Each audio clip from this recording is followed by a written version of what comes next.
I'm sure there's probably some information in the booklet about me. I've spent the past 14 years in the healthcare industry, mostly in pharmaceuticals and medical devices. I work for a company in central New Jersey, so it took me about 2 hours to get here tonight through some traffic, so I apologize for being late. I've got 2 master's degrees, so one in business and one in history.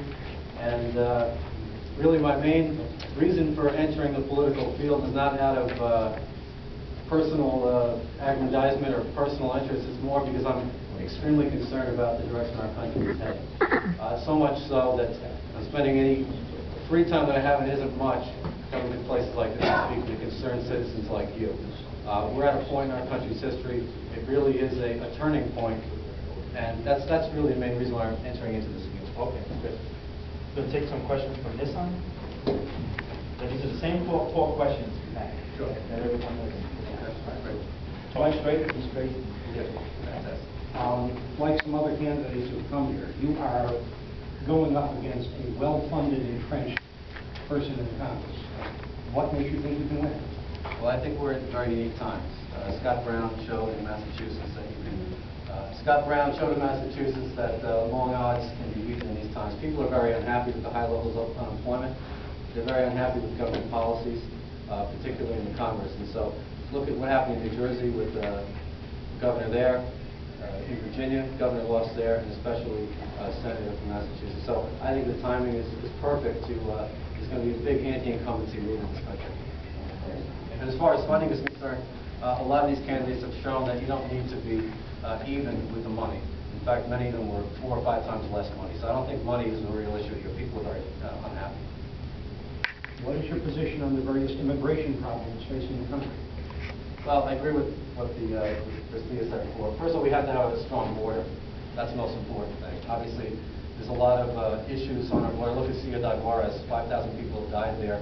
There's literally drug wars going on our border. So it's important to secure the border, not just for that, but for possible terrorists getting over our borders. So those are critical issues. As far as amnesty is concerned, I think that's a little more complicated. Ronald Reagan gave an amnesty to people. And then you can argue on one side or the other whether that was successful or not. So did George Bush proposed it as well. So I think amnesty done the right way has some merits, but also has some downsides. If you're going to give amnesty to people to keep families together, I think it has some merits. But I think tied closely to that is our tax policy. If we're going to have tax-paying citizens of our country, then I don't have a problem with that.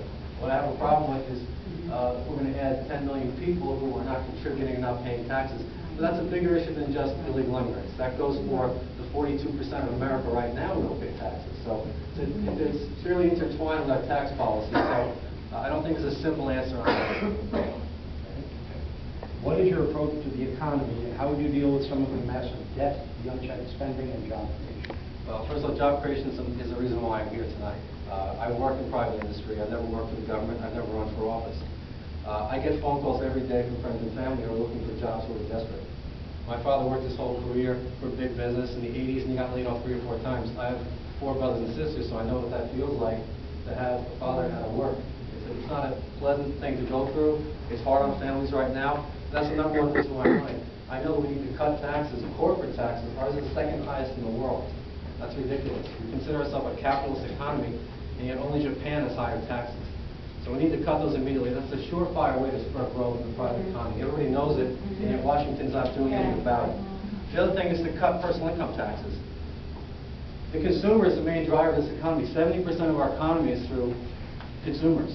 So what are we doing to give consumers more purchasing power? Nothing. So you got to cut personal income taxes as well, and cut them drastically. Look, if hedge fund managers are paying 15% and they're millionaires, why aren't all of us paying 15%? And that's what I propose, a flat tax for everybody.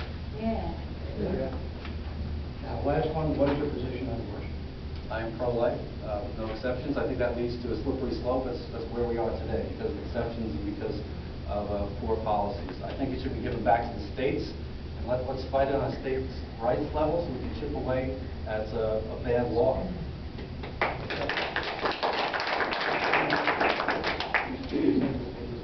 Yes, I'll give you the this is my final question now.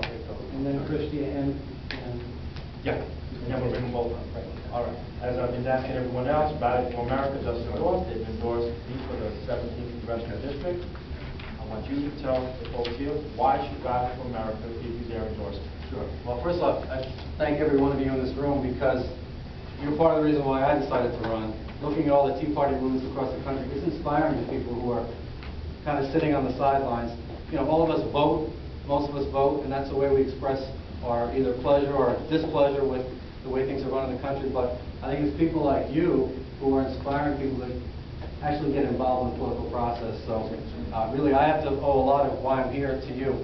Why I think I'll be a good candidate? Well, first of all, two of the other Republicans who are running, one just became a Democrat 6 months ago, after being very skeptical of the opportunism there. A Republican.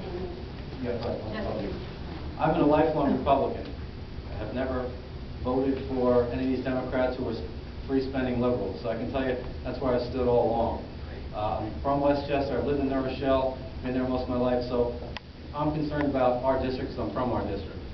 Thank you. Thank you. Thank you very much.